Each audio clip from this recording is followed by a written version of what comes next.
name is again, and today I'll be talking to you guys about snoring. Why do people snore? That's like one of the most frequently asked questions. Why do you snore? Do you snore, or does your partner snore? It can be really annoying, right?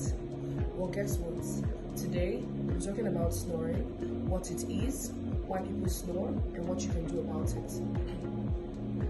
Now, snoring usually happens when the back of the throat collapses or closes when some people lay down to sleep.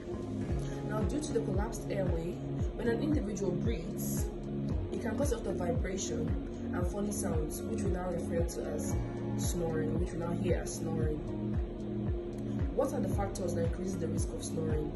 They include 1. Having a large neck size, 2. Obesity, 3. Weight gain like in pregnancy, 4. Having a cold or flu, and 5. Poor posture while sleeping. So what can you do about it? Now you can do the following.